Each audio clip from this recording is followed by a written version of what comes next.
Hello friends, today is episode 2 of reading books that I bought because of BookTubers. I'm sure we all do this all the time. We see somebody talk about a book, we add it to the TBR, we buy it, and then we never think about it again. Well, in today's video, we are going to get to 3 of these books because guess what? This is going to be so fun. 2 of them I already have the audio for. The Libby holds came in. They had quite a bit of a wait. And then they came in super early because I was planning on doing this not for a bit, but now I'm like, okay, well, I guess I'm going to do it now because we got to listen to them before we lose them. You know what I mean? And then we have a graphic novel, which will be easy. I might actually read the graphic novel today. We will see. But the first book we have got is Forget Me Not by Julie Soto. This is going to be my 3rd Julie Soto book. I have read both Not Another Love Song, which is a romance, as well as Rose and Chain, and I gave Rose and Chain a 2, and I gave Not Another Love Song a 3. So I'm hoping I like this better. But who caused me to buy this? That would be Miss Gabby from Gabby Reads. She really hyped up this book, and I am interested to see if it lives up to it. I feel like Gabby doesn't often give romances like a 5-star screaming from the roof about it, so I feel like that bodes well for this book.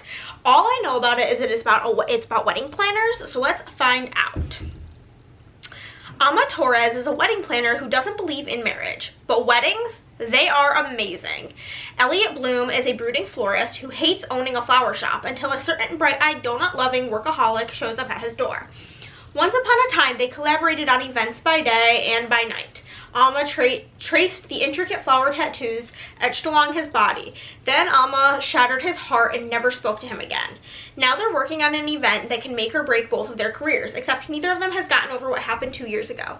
Things are not helped by the 2 brides who see the obvious chemistry between Alma and Elliot and are determined to set up, not knowing their complicated history. But as the wedding takes on a life of its own, Alma and Elliot are about to discover that some things can survive a complete catastrophe. So we will see. I do like second chance romance, but I don't like enemies to lovers. So we will see how this goes. The next book I have is The Fourth Monkey by J.D. Barker. This book I picked up from the recommendation of Beth. Absolutely love her channel. Her videos are always so long and I absolutely love that.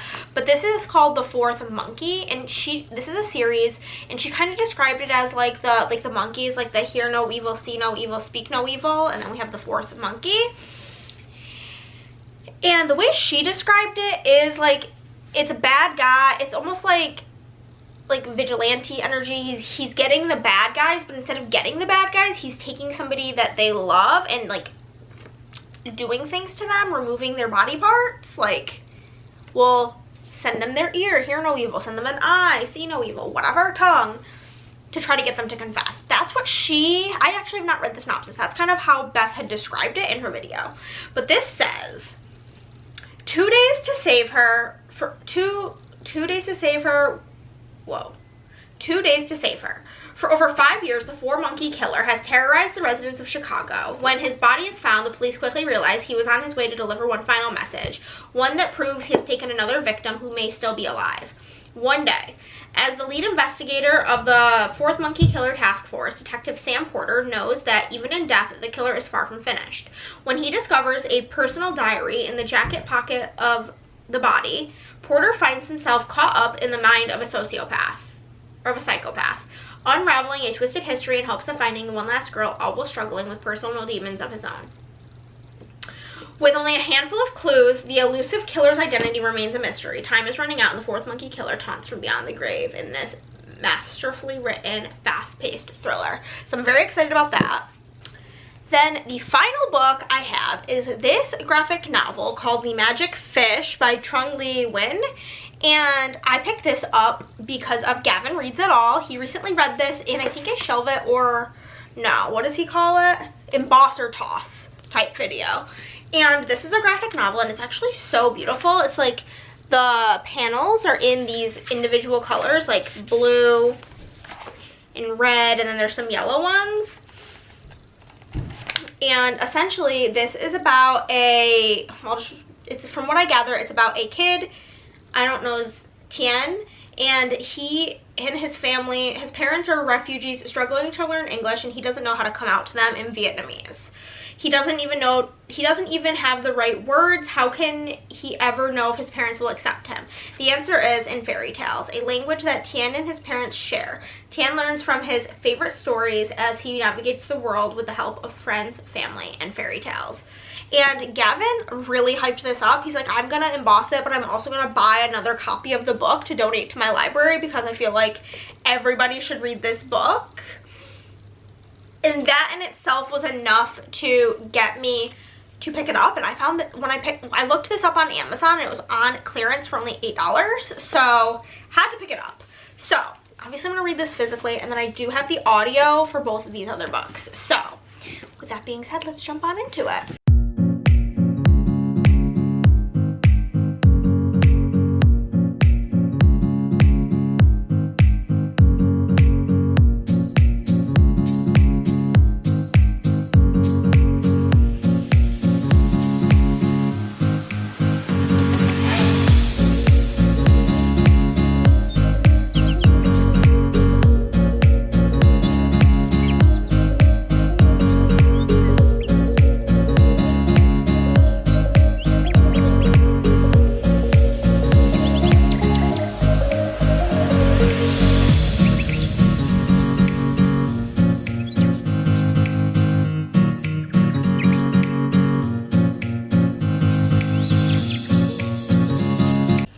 Okay friends, we're in my kitchen. I'm about to make myself some lunch, which is just gonna be a box of mac and cheese because this just like sounds scrumptious, you know what I'm saying?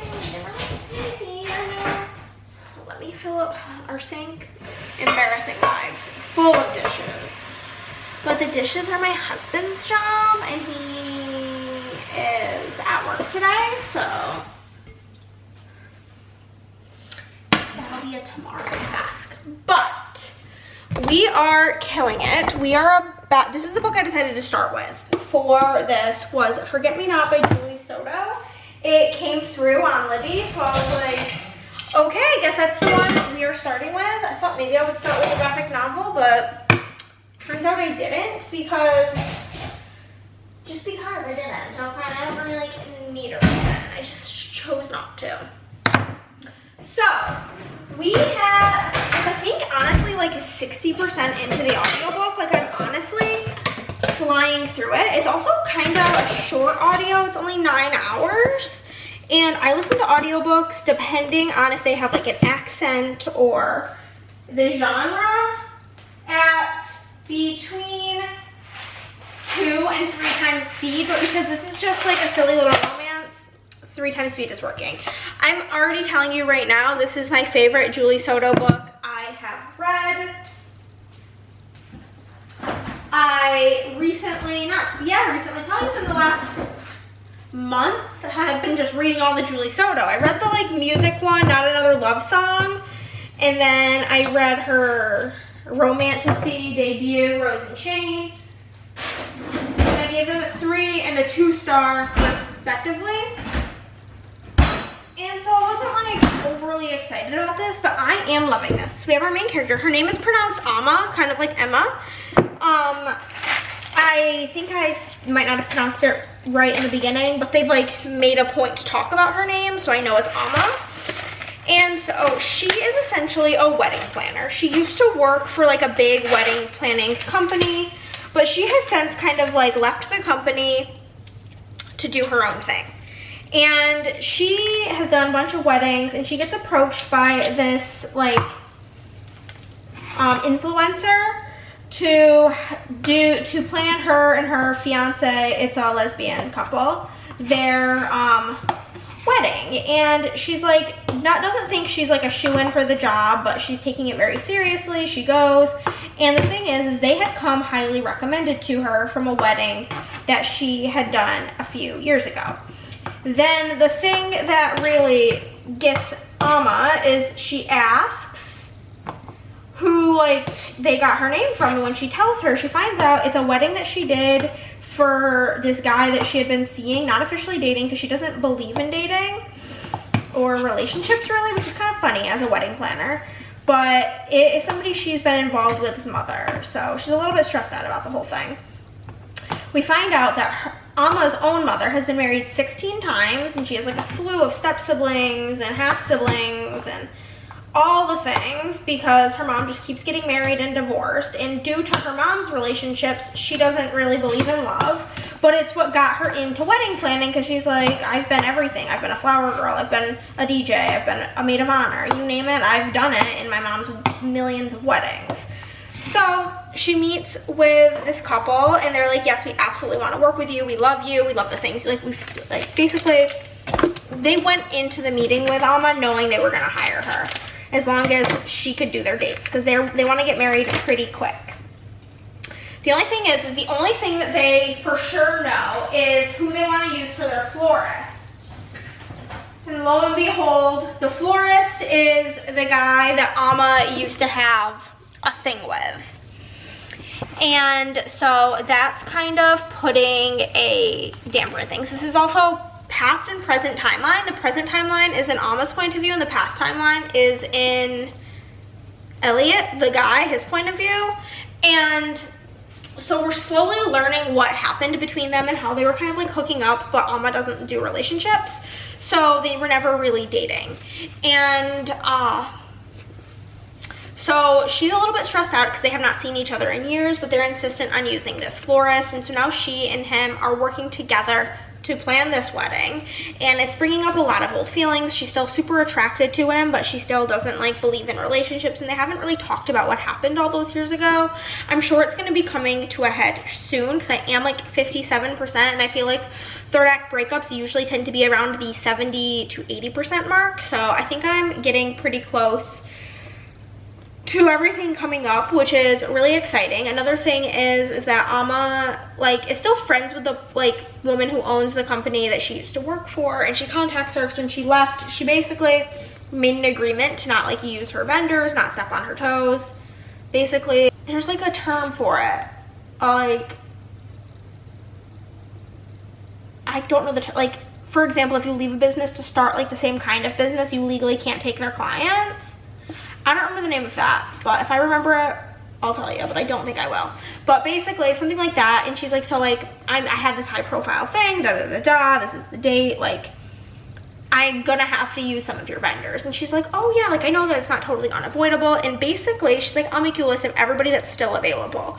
And instead, this lady's a fucking bitch and gave her a list of all of the things that she knows aren't available, basically sending her around on this wild goose chase and blacklisting her. This is not what I expected Julie Soto to look like. Okay, girl.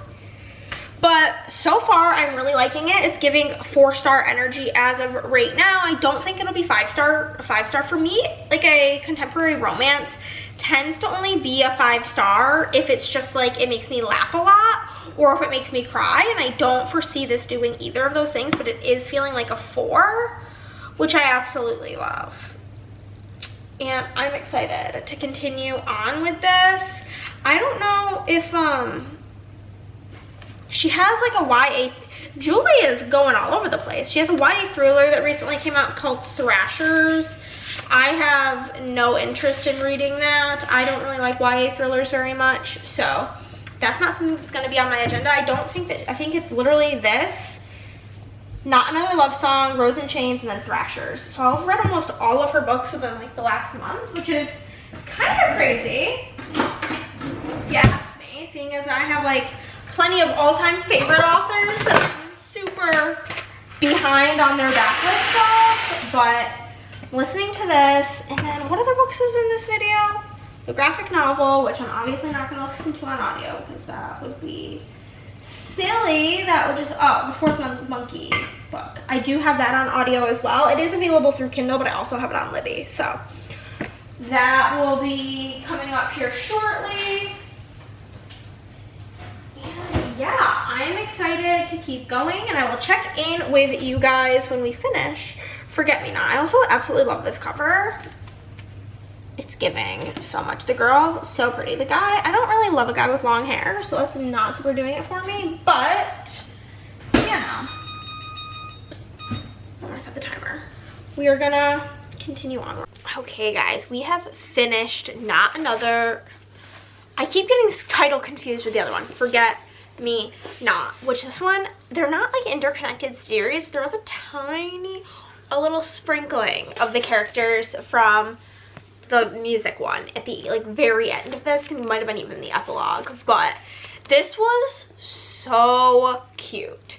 I did end up giving it 4 stars. I'm very excited to have read it. It's so funny. Last night I literally had dreams about wedding planning, literally because of this book, and it was so cute. So we did find out basically it really wasn't even anything like that significant that happened between them. It was literally just the simple situation that like she didn't want anything serious, and like, which we kind of knew from the beginning. I was expecting there to be like something significantly different than that as to like what ultimately tore them apart, because he went into like starting to see her with that knowledge. But no, that was pretty much the 411 on what happened with them, and then we learned about how they came together. It was really cute. I gave it 4 stars. I would be interested in reading more Julie Soto romance if she continues writing in just the general romance. I'm not interested in her romantasy, and I'm not interested in YA thrillers. So if she continues to write regular contemporary romance, I will definitely be picking it up. Then I started the audio for The Fourth Monkey by J.D. Barker, and I'm about 40-ish% into this. I think like 36%. And I'm really enjoying this. The chapters in this are so short. Like, let me see how many chapters there are. Let me get past all like the reading guide, the acknowledgements, all of that, epilogue. 92 chapters. So the chapters are really, really short, and in between every so many chapters there's like these diary entries. But let's get into what this is about. So basically in this book, it starts out where there is this bus that hits somebody, and the bus driver's like, oh my god, like they jumped out in front of me, like I blah blah blah blah, like I didn't break any laws, this isn't my fault. And they're like, listen, like we're trying to figure out what happened, and the guy is dressed super weird. He has like a fedora, a suit on, these like $3,000 shoes, no ID.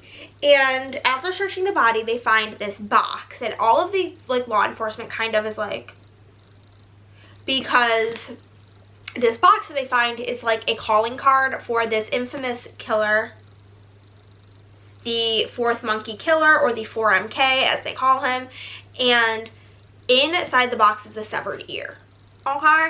And they're like, oh my god, this is him and he's dead, and where's the girl?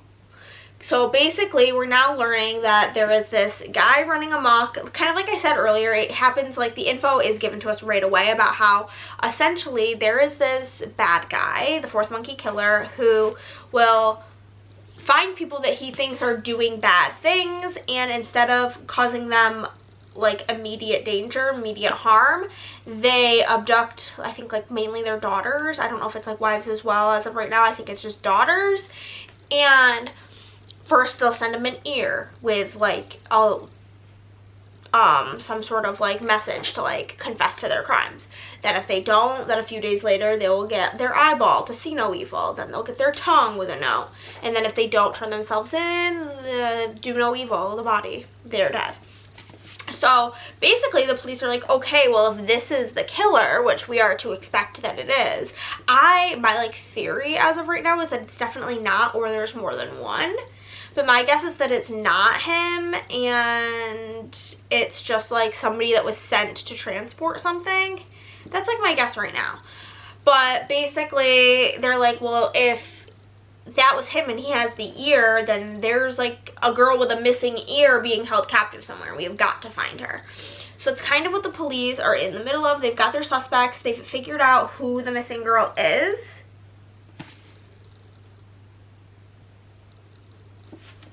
And I don't think this is a spoiler because like I'm not very far in. But basically it's like some sort of like big powerful man's like, I hate this term, but bastard child, like his child that he had outside of his marriage, and illegitimate child, that's like the word. So it's like his illegitimate child that he had with his mistress, and he's trying to keep the whole thing quiet. So we're like, okay, well like that's kind of sus that he's trying to like keep it quiet.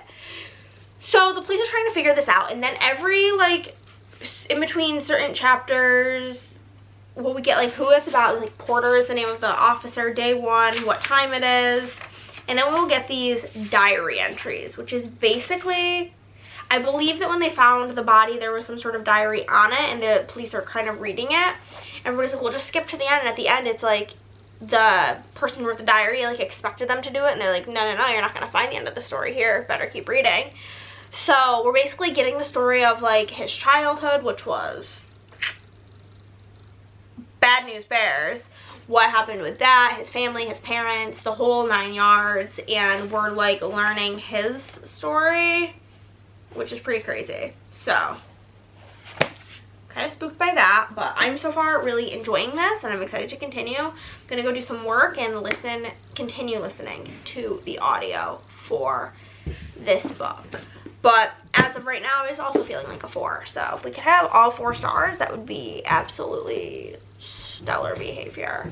Because I think episode 1 was pretty much all, we had 1 to 3, but I think everything else was pretty good. So basically, it's enabling me to continue buying books based on BookTubers.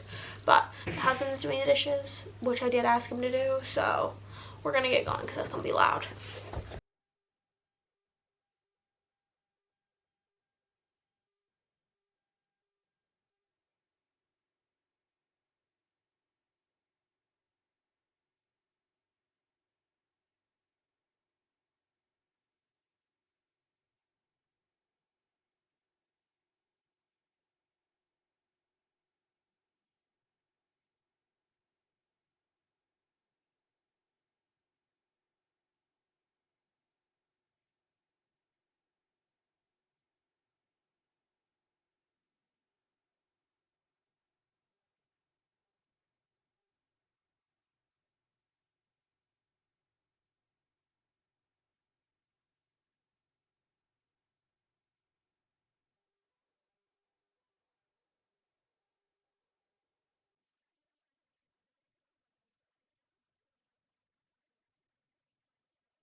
Okay guys, I just finished The Magic Fish by Trung Le Nguyen, and you guys, this was so good. I am in complete agreement with Gavin that everybody should read this. At the time that I'm filming this, this is on sale on Amazon for $8.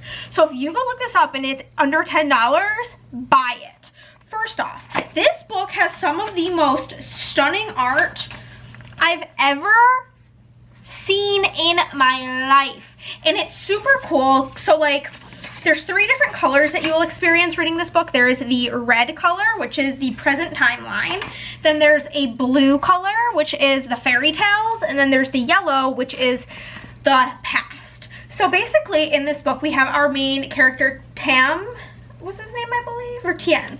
Tien is our main character, and he is gay. He is in high school or middle school. He's a child, and he is struggling with his he is in the process of discovering his sexuality, and he's having a hard time talking to his family about this because he doesn't know the word in Vietnamese for gay, and he's looked it up at the library and he can't find the words, which is super heartbreaking. And he doesn't want his family to not love him. He goes to a religious school. He has a lot of difficult feelings about the topic. So in this, they're sharing different fairy tales. There's a version of The Little Mermaid, a version of Cinderella, and they're reading these stories, and then there's like this past timeline because his parents are refugees, about them coming to America, and it's just like him learning to accept himself and being able to share this bit of himself with his family, and it was 5 stars. It was so good. I cried. I literally cried at the ending. I can't. And just like, the art is just so pretty. This was amazing. I absolutely loved it. Gavin, you were correct. You were simply correct. It is so good. So basically what I've learned in this video is booktubers like are good at their jobs. Like they're recommending books and they're bangers. We have a 5-star and 2 4-stars in this video. We've got Gabby's the book that I bought because of Gabby, which was 4 stars. The book I bought because of Beth, which is 4 stars. And the book I bought because of Gavin, which was a 5-star read. So I'm basically having one of the best reading months of my life, thanks to these cutie pies, and I'm thrilled. I'm just thrilled. But thank you guys so much for watching, and I'll see you next time. Bye!